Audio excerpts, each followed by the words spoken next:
Excellent. बस ये जरा सब अच्छे तरीके बल्कि से। इसको सफाई वगैरह अच्छी कर रहे हैं आपकी जगह, बस सही है, और गुड। छुट्टी कर देंगे गुड, इसलिए। एक्सेलेंट एक्सेलेंट, बस ये आपने आज मुकम्मल करके जाना है।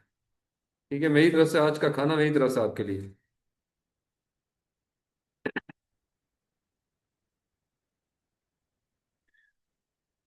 अच्छा जी, बिस्मिल्लाहिर्रहमानिर्रहीम। सो प्रीवियस क्लास में हमने कवर की थे रीडिंग राइटिंग से मुतालिक चीज़ें। We started off and finished off के एक थीसिस में, एक रिसर्च पेपर में क्या मेजर कंटेंट्स होते हैं, सेक्शंस कौन से होते हैं, चैप्टर्स कौन से होते हैं, और उनके अंदर फिर किस तरह से हमने किस चीज़ पे फोकस रखना है, कितना टाइम देना है, और स्टैट्स क्या कहती है उनके बारे में, किस तरह से उनको अपने कवर करना है। तो दैट वाज कवर्ड। और मैंने फिर आपको कुछ टास्किंग भी दी थी कि you need to write your research proposal document, जिसके अंदर उसका इंट्रोडक्शन सेक्शन, उसका लिटरेचर रिव्यू सेक्शन और उसकी मेथडोलॉजी को अब लिखें आप। So I give you time today to write certain portion of your literature review and your methodology section. We'll give that time to you once we do a break. So उस perspective से आज हमने in class काम करना है. Let me share this link with the online students as well. Okay.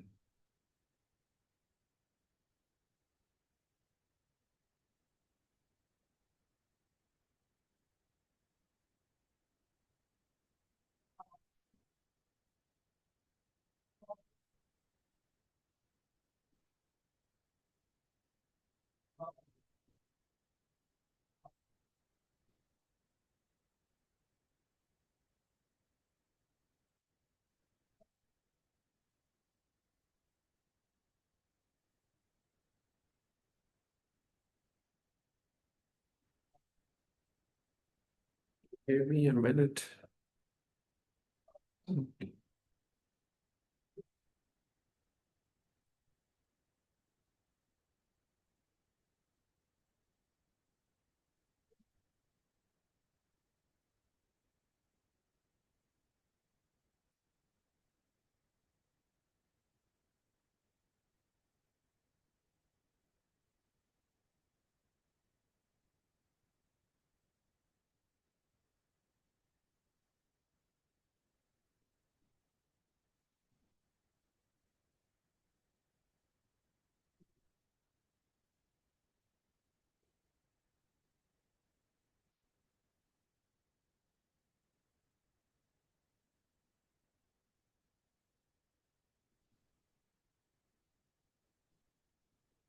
अच्छा जी, after premise, let's go on to the some of the common mistakes which we would like to avoid while we write.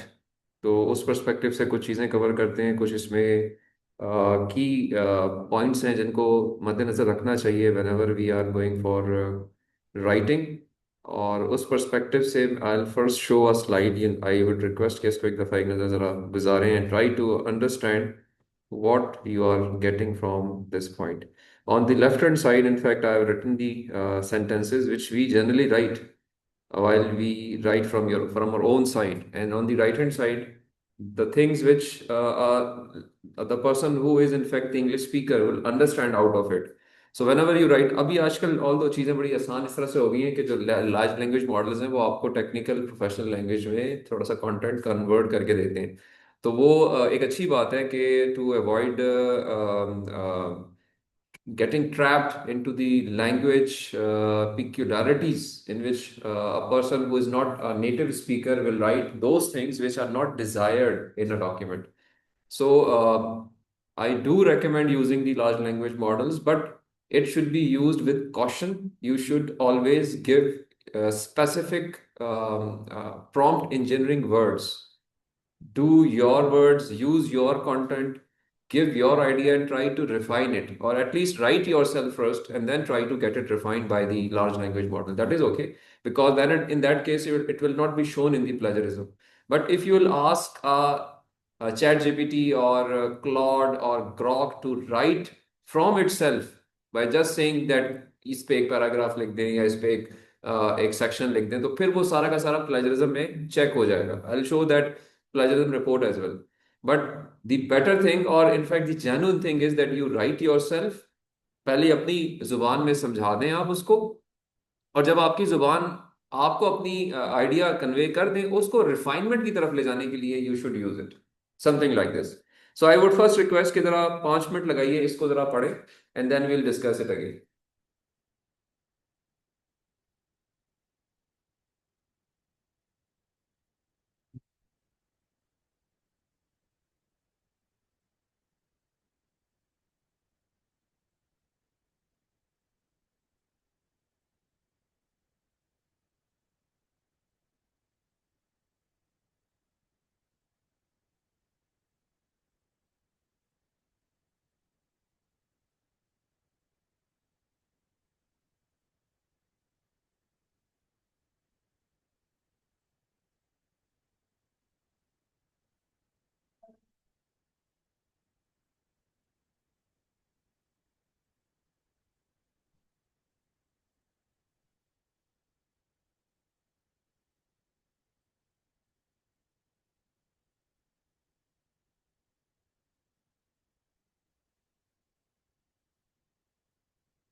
He was praised and killed and come stay at night.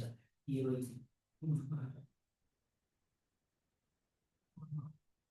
motorcycle with this very play here.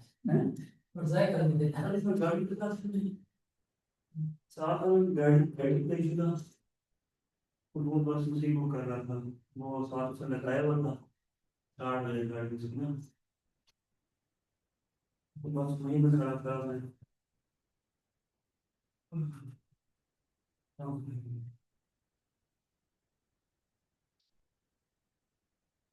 अच्छा मैंने आपकी हो गई दुकान हो गई even नहीं अभी नहीं हुआ क्यों तभी ये प्रोपोजल वगैरह ऐसे करेंगे हम जब ये परसों मैंने जब की भाई तो स्वाद में जब जॉब हो गई उधर प्रोविजन था छोड़ दे रहे थे जो मेरी बात करने में भूल गया हाँ ये और हम ये बस मैं तो बस भी निकला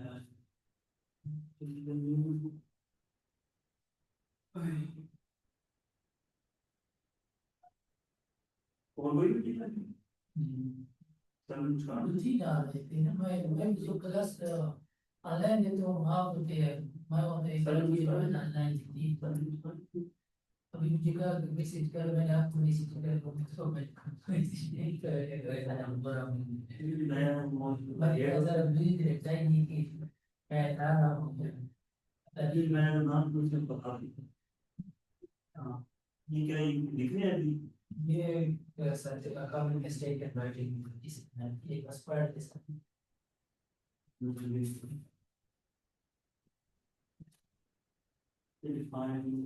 and then the boy which is like not very possible to provide it. Investigator का प्रपोजल सबको दिखाओगे दूसरा को पहले से रिजेक्ट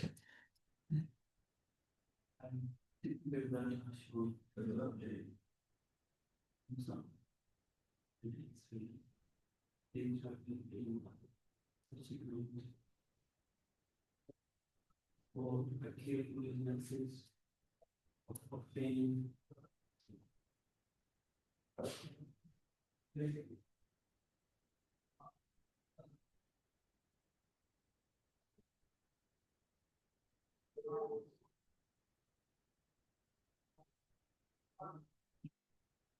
अच्छा ये जो ऊपर लिखी हुई ये वो है आप क्या कहते हैं इसको मिस्टेक्स और नीचे बॉक्स में दिया गया वो करेक्शन मिस्टेक है अकाउंट मिस्टेक है opportunities my content but due to the jobs part I significant area for the my you create बताया हुआ तो and in a series of cases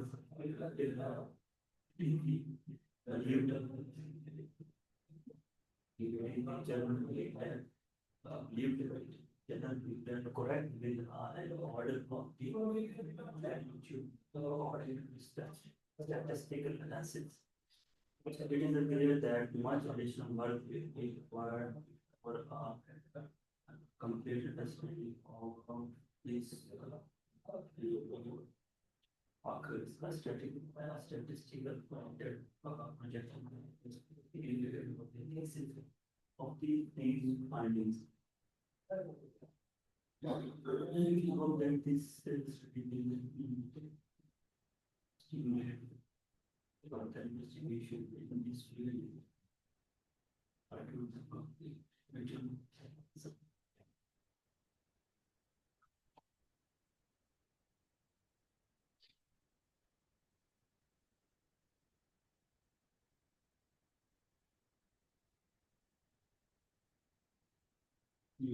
They did not understand it. Mr. Boss did not work. And we explained to me what I mean.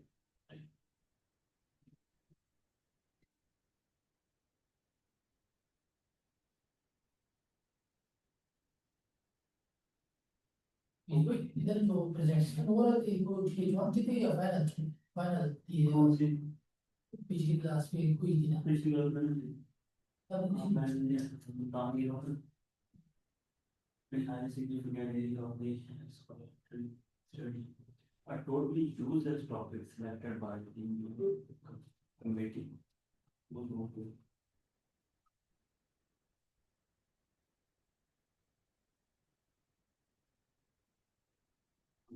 In my experience, once, okay, twice.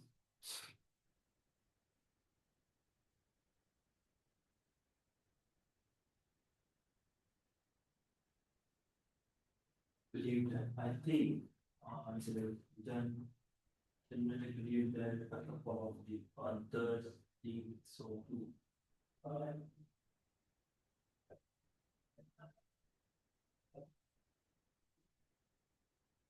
Almost the day I become unemployed president of why it is.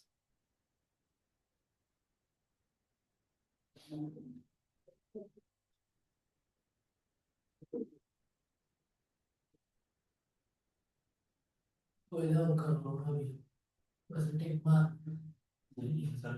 सरकार और सरल भी होती है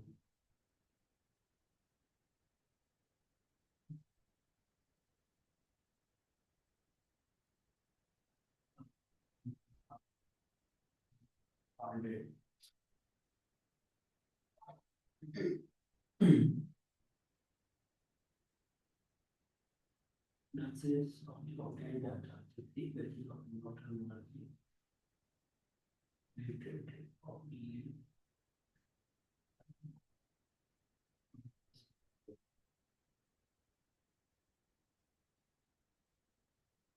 इसके बाद क्या मतलब दूसरे सेंटेंस का it has a long window. I did not look up in the original reference. ठीक है उसके लिए फर्स्ट पार्ट इस साइड पे यूज करेंगे हाँ उसके मतलब ओरिजिनल रेफरेंस आपको देना है definite and is evident the data article will be meaningless.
बेटा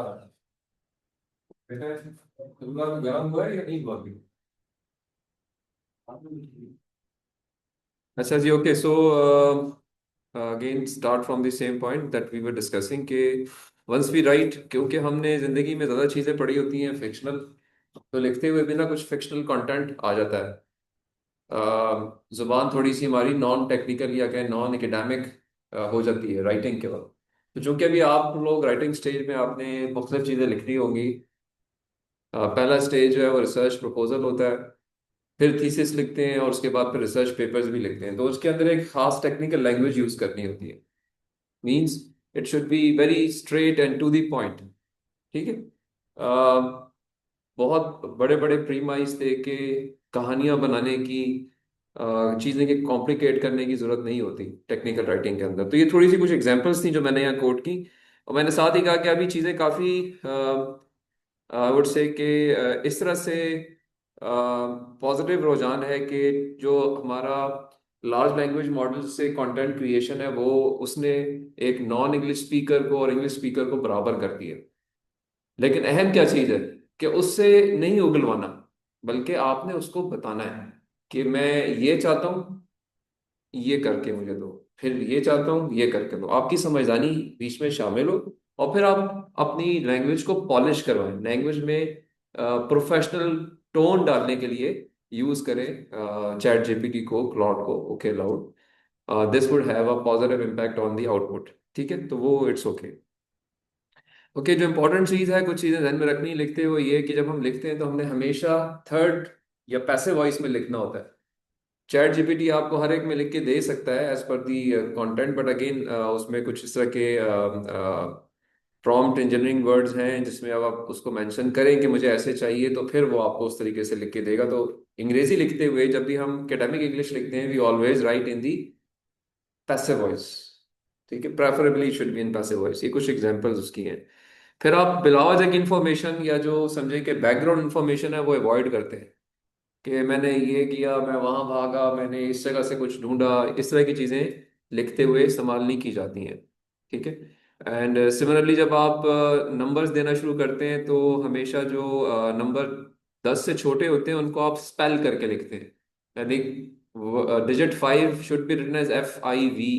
that is how the technical writing is done. So इस चीज का भी ध्यान हमने रखना है या चेक रखना है। अगेन कंटेंट के अंदर बाज़ औक़ात अगर आप रेगुलर सिर्फ एक वर्ड के अंदर डॉक्यूमेंट बना रहे हैं, तो आप बहुत सारे वर्ड्स ऐसे हैं जो कि मिलते जुलते होते हैं, तो उनकी स्पेल चेक में चीज़ नहीं आती है। तो स्पेल चेक के पर्सपेक्टिव से उसको पढ़ना, किसी और को पढ़वाना, ये इंपॉर्टेंट है। फिर तो यूज ऑफ एपोस्ट्रॉफीज है, इसका ध्यान रखना होता है कि कैपिटल मल्टीपल यूजर्स हैं तो एस के बाद एपोस्ट्रॉफी आता है, अगर सिंगुलर यूजर है तो एस से पहले एपोस्ट्रॉफी आता है। इस तरह की गलतियां जो है वो नहीं होनी चाहिए। एंड वेरी इंपॉर्टेंट, हम जब भी लिखते हैं हमें लिखते हुए पास्ट और फ्यूचर टेंस को इस्तेमाल नहीं करना। We should only write in the present tense. Right, present tense and passive voice, that is how it should be. फिर आपने अगर कोई फैक्ट दिया है तो हमेशा उसको साइट करें। चैट जीपीटी, क्लॉड, ग्रॉक, ये आपको बहुत सारे फैक्ट्स भी दे देते हैं और रेफरेंस भी दे देते हैं, लेकिन रेफरेंसेस गलत होते हैं most of the time. It makes up the references. So whenever you get some content, हमेशा खुद रेफरेंस उसका सजेस्ट करें बजाय कि किसी और से रेफरेंस लें। और अगर आपको कोई रेफरेंस नजर आ भी रहा है तो उसको काउंटर चेक जरूर करें कि ये एग्जिस्ट करता है किसी एक डेटाबेस के अंदर, इसका वाकई रिसर्च पेपर पब्लिश हुआ है, विजिबल है, वहां पे वो कंटेंट नजर आ रहा है, तब उसको आप एक्सेप्ट करें, otherwise it is a mistake. Then use of articles, the, a का इस्तेमाल अगर आप खुद लिख रहे हैं तो इसका ध्यान रखना है। अगर आप चैट जीपीटी को इस्तेमाल कर रहे हैं तो वो ऑटोमेटिकली इन चीज़ों का ख्याल रखेगा। Similarly, hyphenating compound words is important. Like computer related subject में कंप्यूटर और रिलेटेड के दरमियान एक डैश आता है, डायरेक्ट नहीं लिखा जाता है। सिमिलरली फुल टाइम एनरोलमेंट में फुल डैश टाइम एनरोलमेंट होती है। तो अगेन ये बहुत सारी चीज़ें जो यहाँ मैंने लिखी हुई है, now they have been made comfortably easy by use of the large language models. So make use of them, but important point again is कि उनको इस्तेमाल करने के लिए अपनी अकल उनको दें। खुद बताएं कि मुझे ये चाहिए या मुझे इस तरह का कंटेंट। बाय सेइंग दिस कि इस तरह का कंटेंट नहीं, मतलब उसको आपने कुछ लिख के देना है और उससे इस कंटेंट को पॉलिश कराना है। That is how the right thing is. Simply उसको एक वर्ड बता देना कि मुझे इस पे सेक्शन बना दो, मुझे इस पे कुछ एक पैराग्राफ बना दो, that would come in the plagiarism. So वो that is not advisable at all, और उसमें आपकी अपनी अंडरस्टैंडिंग भी या अपनी जो लर्निंग है वो भी जीरो हो जाएगी। एंड सिमिलरली अगर आप सेक्शंस बना रहे हैं तो सेक्शंस के दरमियान लाइक एक पेज के ऊपर कम से कम 3 से 4 पैराग्राफ आपको लिखने चाहिए। एक सिंगुलर पेज के ऊपर 3 से 4 पैराग्राफ्स होने चाहिए। छोटे छोटे 2-2 लाइनों के पैराग्राफ नहीं होने चाहिए, या पूरा बड़ा एक पैराग्राफ एक ही पेज के ऊपर लिखने हैं, वो भी ठीक नहीं है। तो ट्रांजिशंस जो है वो नजर आनी चाहिए वंस यू राइट। फिर आपने अगर कोई रेफरेंस अपने टेक्स्ट के अंदर दिया हुआ है तो वो रेफरेंस आपके बिब्लियोग्राफी में डिटेल्ड फॉर्म में होना चाहिए। या अगर वहां पे 10 रेफरेंस दिए हुए हैं तो इन टेक्स्ट भी 10 रेफरेंस नजर आने चाहिए, यानी मिसमैच नहीं होना चाहिए कि आपने टेक्स्ट में तो 20 रेफरेंस दे दिए, end of the text bibliography दी वहां पे आपने 10 रेफरेंस दिए हुए, या वाइस वर्सा। दोनों जगह चीजें मैच होनी चाहिए। That is how some of the mistakes they has to be covered. So this is just from the perspective लिखते हुए कुछ चीजों का ध्यान रखना है। ये कुछ पॉइंट्स और भी हैं but they are very common.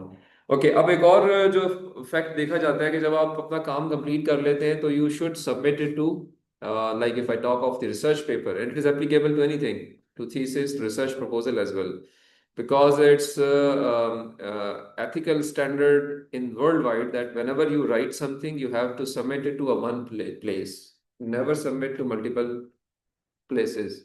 Your research paper to multiple conferences, your research paper to multiple journals, your research proposal to multiple universities, your research thesis to multiple universities. It's all unethical. And if it is checked, that person is generally blacklisted from all the places. क्योंकि आजकल चीज़ जो है वो आसान है, intimate करना, inform करना, it's very easy. So whosoever will figure out कि आपने ये सबमिशन जो है वो कहीं और भी की हुई है, तो वो हर चैनल में जो जो लोग हैं उनको इन्फॉर्म कर देगा, और अल्टीमेटली फिर nobody will listen to you.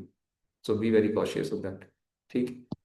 Sir but अगर वो एक जगह से मीन रिजेक्ट हो जाता है तो तब आप उसमें इम्प्रोवाइज उसको रीडू करके इम्प्रूवमेंट्स लाके फिर किसी और जर्नल में तो सबमिट करा सकते हैं। जी जी अभी that is right, that is the right way that you can do always. It is ethical कि आपका एक काम एक जगह पे एक्सेप्ट नहीं हुआ, आपने इम्प्रूव किया, किसी और जगह सबमिट कर लिया, that is okay. The thing sir which is not okay is to submit at once at 2-3 places, sir ठीक है। राइट। सर एक और चीज, सॉरी मैं आपको दरमियान में इंटरप्ट कर रही हूँ, जो रिसर्च प्रपोजल डॉक्यूमेंट या फिर रिसर्च थीसिस का एग्जैक्ट रेफरेंसेस का पैटर्न है वो एपीए स्टाइल है या फिर IEEE स्टाइल है? कंप्यूटर साइंस में या इंजीनियरिंग में it is IEEE style. Sir IEEE style आप नंबर बेस्ड सिस्टम फॉलो करें, that is easier as well as that is more agreeable in all journals, in all universities. Yes, कुछ journals आपको specifically बताएंगे कि मुझे ये नहीं ये चाहिए, तो फिर आप उसमें आप कन्वर्ट कर सकते हैं। जैसा यहाँ मैंने लिखा हुआ ना, sir consulting the guide for authors. तो every journal, every university has some templates available to the students where such information is given. What font you should use, what margins you should give, what spacing you should do, what type of referencing standard you should follow. All of these things are there in the guide for authors. So if the information is not given, then use the IEEE style. But otherwise just see that, और उसमें आपको ये चीज़ें पता चल जाएंगी कि ये जो फोरम जिस पे मैं अपना काम सबमिट कर रहा हूँ ये किस तरह का टेम्पलेट मुझसे मांग रहा है। तो आपके बहुत सारे फोरम्स हैं, आप किसी जगह पे अपना कोई फंडिंग प्रपोजल देना चाह रहे हैं तो वो अपना एक टेम्पलेट देंगे आपको कि इसको इस तरह फिल करना है आपने। आप किसी यूनिवर्सिटी में रिसर्च प्रपोजल देना चाह रहे हैं, वो अपना टेम्पलेट देंगे, आपने उसके मुताबिक फिल करना है। आप किसी जर्नल में पेपर सबमिट करना चाह रहे हैं, वो अपना टेम्पलेट देंगे, उसके मुताबिक आपने अपना काम करना होता है। तो see the guide sir for.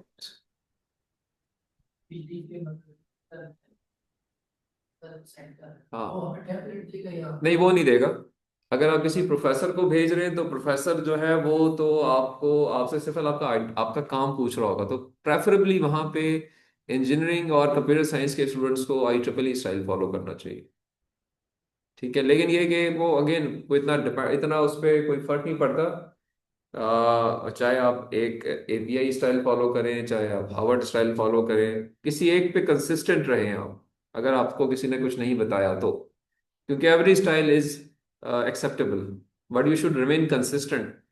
The thing which is wrong is कि आपने अपने काम में ही एक जगह पे एक स्टाइल फॉलो किया हुआ है, दो पैराग्राफ के बाद दूसरा स्टाइल फॉलो करना शुरू कर दिया, वो नहीं ठीक। ठीक है, तो this is the way. So again, whenever you submit something, do first consult the template so that ऐसे haphazard देने में the person who will receive your document may take it as a disrespect कि he has not even seen कि मैंने देना क्या था और ऐसी चीज submit कर दी है, right? Okay, so this is one thing. Another important thing is the graphics. जब आप लिखते हैं तो graphical content जो है ना वो होता है आपके आपकी डॉक्यूमेंट के अंदर। ये जो मैं बातें कर रहा हूँ ना, ये मैं लिखने के पर्सपेक्टिव से बातें कर रहा हूँ, तो लिखते हैं आप थीसिस भी हैं, लिखते हैं आप रिसर्च पेपर्स भी हैं, लिखते हैं आप रिसर्च प्रपोजल्स भी हैं, लिखते हैं आप फंडिंग प्रपोजल्स भी हैं। तो आपने ये उसी पर्सपेक्टिव से सोचना है कि मैं एक ब्रॉड बात कर रहा हूँ for every type of writing, right? So wherever you feel के ग्राफिक्स देने हैं, and graphics is the most effective way to present your results, because अगर प्योर टेक्स्ट लिख देंगे तो people will not take it positive. You have to include some of the graphics, और graphics में दो मेजर चीजें हैं, फिगर्स एंड टेबल्स। या तो तस्वीरें होंगी या यानी कंपैरेटिव डाटा होगा, या कुछ टेबल्स होंगे जिनमें कुछ आपने फिगर्स फैक्ट्स फिगर्स डाले हुए होंगे। ठीक है, सो उस पर्सपेक्टिव से आपने आप कुछ चीज़ों को पे मद्देनजर रखना है या देखना है। लाइक कैप्शंस होने चाहिए आपके, फिगर्स के भी और टेबल्स के भी। फिगर्स के कैप्शंस उसके बॉटम में होते हैं, हमेशा याद रखें। टेबल्स के कैप्शंस उनके टॉप पे होते हैं। ठीक है, अदर वे अराउंड नहीं करना आपने।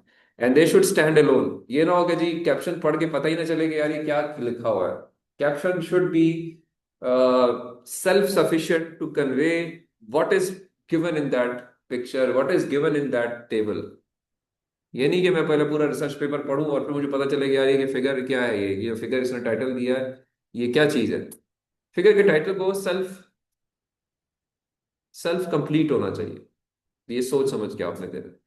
सो फिर ये कि जो डाटा आप प्रेजेंट कर रहे हो, it should be easy to interpret, समझ आना चाहिए, क्लटर्ड नहीं होना चाहिए, बिलावजह की डिटेल्स नहीं होने चाहिए।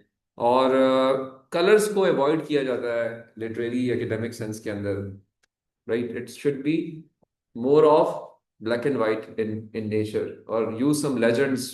आप उसमें डायमंड्स यूज करें, सर्कल्स यूज करें, क्रॉसेस यूज करें, ताकि जब प्रिंट लेके लोग पढ़े तो उनको कलर प्रिंट लेने की जरूरत ना पड़े, because everybody is not happy to read onto the screen, and the prints are never taken in the color.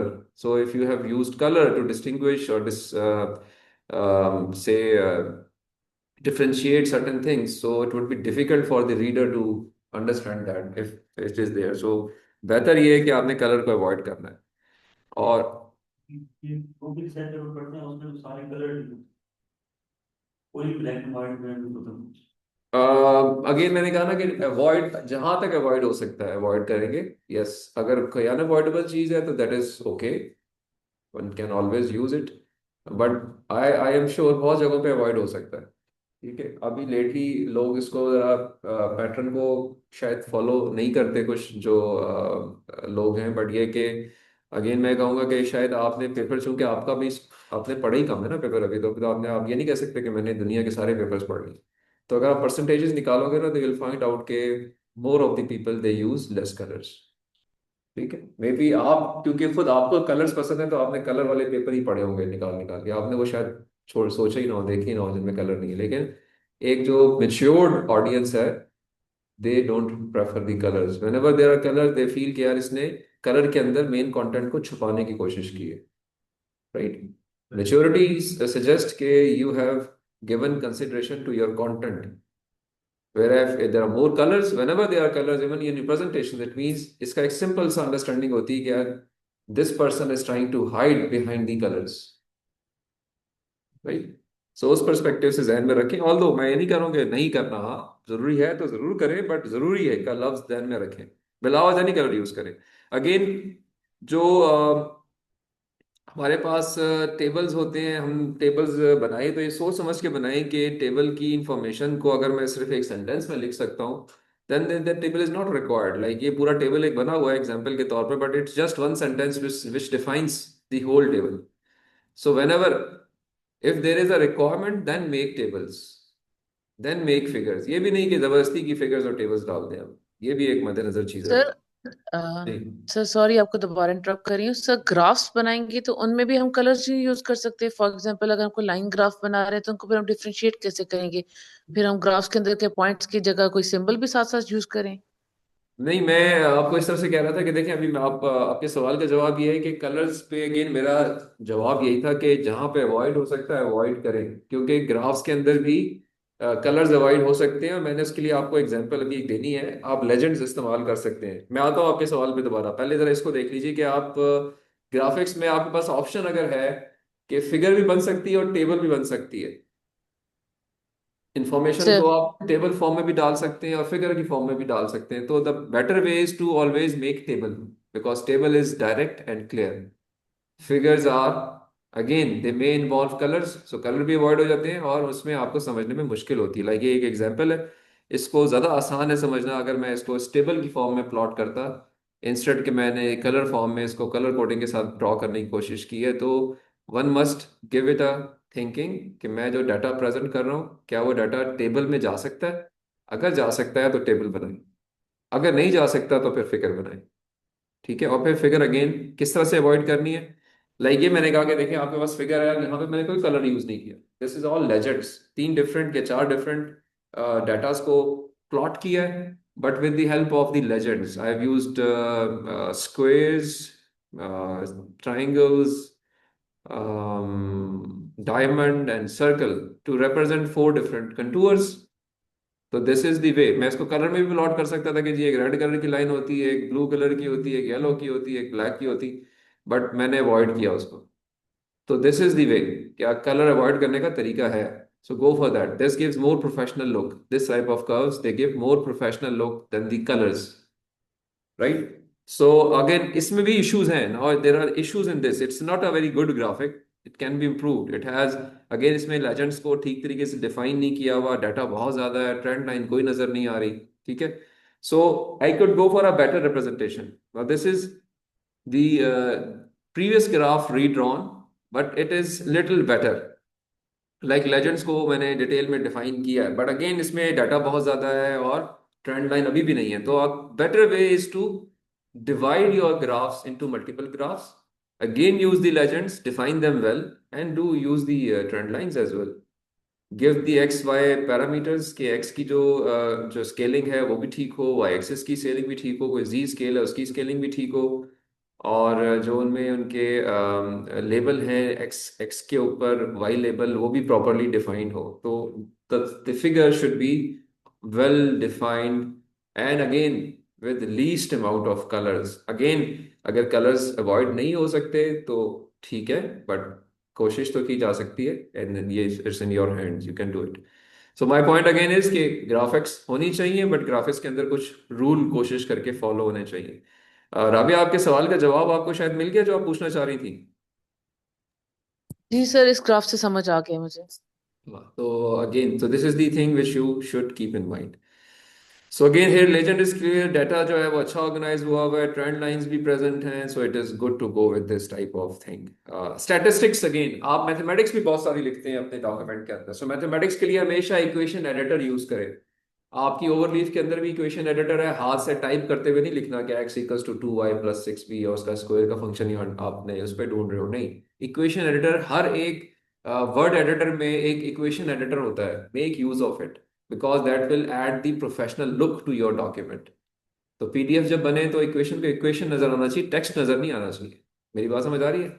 सो जो भी आप बीच में सिंबल यूज कर रहे हो, इक्वेशन लिख रहे हो, उसकी नंबरिंग दे रहे हो, वो इक्वेशन एडिटर से दे, और वो ऑप्शन होती है।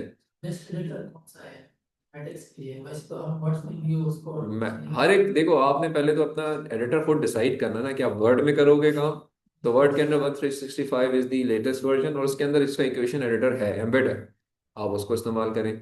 दूसरी ऑप्शन ये है कि आप टेक्स्ट डॉक्यूमेंट बनाना चाह रहे हैं, लेटेक्स के अंदर काम करना चाह रहे हो, उसके लिए overleaf is the best editor. Overleaf जो है वो again is just like graphic word, और वो ऑनलाइन आपको फैसिलिटी मिल जाती है, ओपन सोर्स है, आप वहां पे लिखे जाके और डॉक्यूमेंट अपनी वहां से बनाए।